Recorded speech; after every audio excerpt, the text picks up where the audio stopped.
ஏசாயா 43:19, இதோ நான் ஒரு புதிய காரியத்தை செய்கிறேன். எனக்கு பிரியமான தெய்வ பிள்ளைகளே, கர்த்தர் உங்களுக்காய் ஒரு புதிய காரியத்தை செய்ய போகிறார். இதுவரைக்கும் எத்தனையோ வேதனைகள், எத்தனையோ இழப்புகள், எத்தனையோ அவமானங்கள், இவற்றை எல்லாவற்றையும் நினைத்து நினைத்து நினைத்து உங்கள் காலங்களை வீணடித்தது போதும்.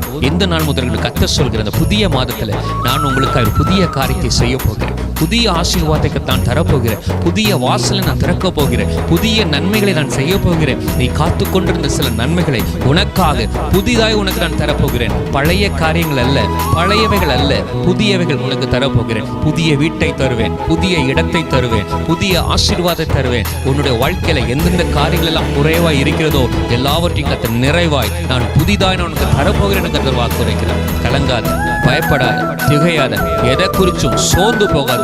கர்த்தர் புதிய காரியத்தை செய்ய போகிறார். நீ போகும்பொழுதே புதிய வாசல் திறக்கும். நீங்கள் போகும்பொழுதே புதிய நன்மைகள் திறக்கும். புதிய நபர்கள், புதிய அனுகூலங்கள் உங்களுக்காய் உண்டாகும்.